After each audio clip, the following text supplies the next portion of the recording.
ইউরোপের 4 ক্লাব চেয়েছিল লিওনেল মেসিকে, যেখানে ছিল বার্সেলোনা, চেলসির মতো ক্লাবের নাম।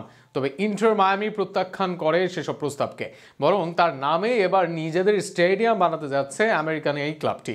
এই বয়সে এসেও মেসির শ্রেষ্ঠত্বে যেন পড়ছে না একটুও ভাগ। সব মিলিয়ে মেসিকে ঘিরে আগ্রহ ও তাকে নিয়ে স্টেডিয়াম বানানো নিয়ে থাকছে প্রতিবেদন। ডিসেম্বর থেকে মার্চ এই 4 মাস খেলার জন্য ছিলেন অ্যাভেলেবল, আর তাতেই মেসিকে নিতে ভিড় লেগে যায় ইউরোপের ক্লাবগুলোর, যেখানে আছে চেলসি, বার্সেলোনার মতো ক্লাবের নাম। অশেন ও ট্রিবুনার মতে মেসিকে 2 মাসের জন্য লোনে নিতে চেয়েছিল মেসির সাবেক ক্লাব এফসি বার্সেলোনা। অপরদিকে ট্রিবুনায় প্রকাশ করে চেলসির মেসির প্রতি আগ্রহের কথা। এই মৌসুমে ইপিএল-এর এই ক্লাবটি মেসিকে লোনে নিতে আগ্রহী থাকে। একই সাথে পর্তুগালের শীর্ষ ক্লাব বেনেফিকাও লোনে নিতে চায় মেসিকে। তবে মেসিকে নিতে সবচেয়ে বেশি আগ্রহ থাকে তুর্কির ক্লাব গ্যালাতাসারে। ট্রিবুনা, স্পোর্টস্ট্রক, মুন্ডো ডিপার্টিভো সহ একাধিক গণমাধ্যম থেকে গ্যালাতাসারের মেসির প্রতি আগ্রহের কথা জানানো হয়, যেখানে মেসিকে লোনে পেতে 6 মাসের প্রস্তাব দেন তারা। সবচেয়ে বড় ব্যাপার হলো এই 4 দলই আছে এবারের চ্যাম্পিয়ন্স লিগে, আর সেখানে ইউরোপে ফিরে চ্যাম্পিয়ন্স লিগ খেলার সুযোগ থাকতো মেসির। যদিও শেষ পর্যন্ত কোথাও যাবেন না মেসি, অন্তত বিশ্বকাপের আগে না। ইন্টার মায়ামি প্রত্যাখ্যান করেছে সবার প্রস্তাব, এমনটাই জানিয়েছে ট্রিবুনা সহ অন্যান্য গণমাধ্যম।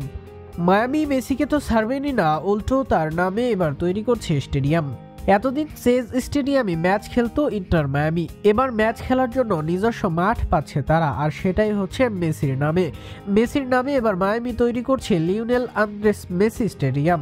এর মাঝেই কাজ শুরু হয়েছে এই স্টেডিয়ামের। 2026 সালের MLS দিয়ে যাত্রা শুরু করবে এই স্টেডিয়ামটি। এর আগে ফ্রিডম পার্ক স্টেডিয়াম নামে যাত্রা শুরু করে এটি। তবে মেসিকে সম্মান জানাতে নাম পরিবর্তন করা হয়। মায়ামির ফেস মেসি, মায়ামির সর্বোচ্চ গোল অ্যাসিস্ট সহ অনেক বড় বড় রেকর্ডের মালিক এই আর্জেন্টাইন তারকা, যে কারণে এবার তাকে উৎসর্গ করেই করা হচ্ছে স্টেডিয়াম। 1802 নর্থওয়েস্ট 37 এভিনিউতে হবে এই স্টেডিয়ামটি। মায়ামি এয়ারপোর্ট থেকে সীমিত হবে এর দূরত্ব। এর ধারণ ক্ষমতা মোট 25,000। এর বাইরে এর আছে 2 স্তরের আসন। সব মিলিয়ে চেজ স্টেডিয়াম থেকে বের হয়ে এবার মেসির নামে নিজেদের নতুন স্টেডিয়াম দিয়ে যাত্রা শুরু করছে মায়ামি। একদিকে বড় বড় ক্লাবের আগ্রহ, অন্যদিকে মায়ামির স্টেডিয়াম নির্মাণ। এই বয়সেও যেন শ্রেষ্ঠত্বে একটুও ছাড় নয় লিওনেল মেসি।